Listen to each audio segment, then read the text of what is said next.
तो आप ये कह रहे हो कि जितने भी एलिगेशंस हम सुनते हैं, because I think whether on the scale of power or not, on the scale of popularity, you are close to the top 2 or 3 most popular politicians in India, and part of the credit goes to media because you are always in media, and you're always in media for something bad, at least more recently, and you're saying all those things are baseless, generally speaking. फिर popular कैसे हूँ भाई? Popular तो तभी हूँ जब जनता को लगता है कि इसके साथ अन्याय हो रहा है, जनता को लगता है कि मीडिया जो दिखा रहा है वो गलत है।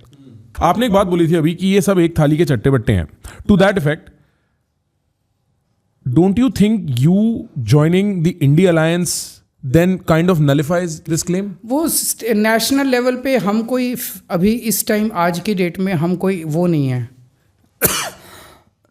कोई बड़ा फैक्टर नहीं है। तो नेशनल लेवल पे आपको पॉलिटिकल कंपल्शंस की वजह से एक अलायंस का हिस्सा बनना पड़ता है सो दैट आप नेशनल लेवल पे चुनाव लड़ सको। दिल्ली का चुनाव हम अलग लड़ रहे हैं अपने, हाँ, पंजाब का भी अलग लड़ते हैं हम अलग से जी। पर मतलब ऑप्टिक्स में मेरे को याद है आपकी तो शुरुआत ही it started off as a fight against Sheila Dikshit and that sort of fight against corruption and then not any individual yes और not any party. Right, fight against corruption चलेगी हमारी, राइट। लेकिन नेशनल लेवल के ऊपर आम आदमी पार्टी जो कि केवल 2 स्टेट्स के अंदर है, कोई नेशनल लेवल पे बहुत बड़ा वो नहीं कर सकते, and that is the reason that you have to become a part of the alliance.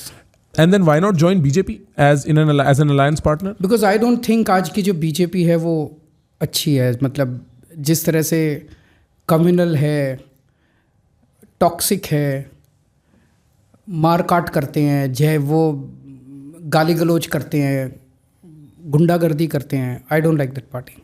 And you think that is true for the top leadership या lower level workers? अब किसी वजह से भी कहिए कि पूरी पार्टी उनकी वैसी हो गई है। Or in comparison, you think Congress is no longer? Now there are two, so you have to choose one of the two.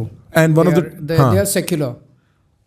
So that works. And so the Aam Aadmi agenda is no longer corruption; it is now more secular and communal. सारे agenda होते हैं, लेकिन आज की date में national level के ऊपर अगर आप दोनों अलायंसेस देखें तो मैं समझता हूँ कि India alliance appears better. If Aam Aadmi Party wins the election, will you be CM? जब मैं जेल से निकल के आया था तो मुझे कोई इस्तीफ़ा देने की ज़रूरत नहीं थी,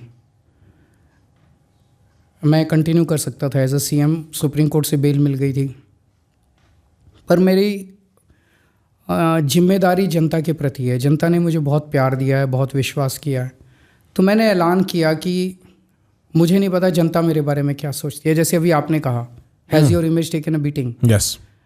सो मैंने जनता को बोला, मैंने कहा मुझे नहीं पता आप मेरे बारे में क्या सोचते हो। अगर आपको लगता है केजरीवाल बेईमान है, मैं 1 मिनट इस कुर्सी पे नहीं बैठूंगा। अगर आपको लगता है मैं ईमानदार हूँ तो मुझे वोट दे के दोबारा जिताना, तब मैं कुर्सी पे बैठूंगा।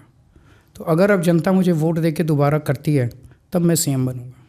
That's a very smart move, sir. मतलब I'm not saying this in a bad way, but like doing this, आप अपने ओपोनेंट्स को काफ़ी साइलेंट कर सकते हो। वैसे अब जनता ने मेरे को वोट कर दिया, that means I'm not बेईमान है।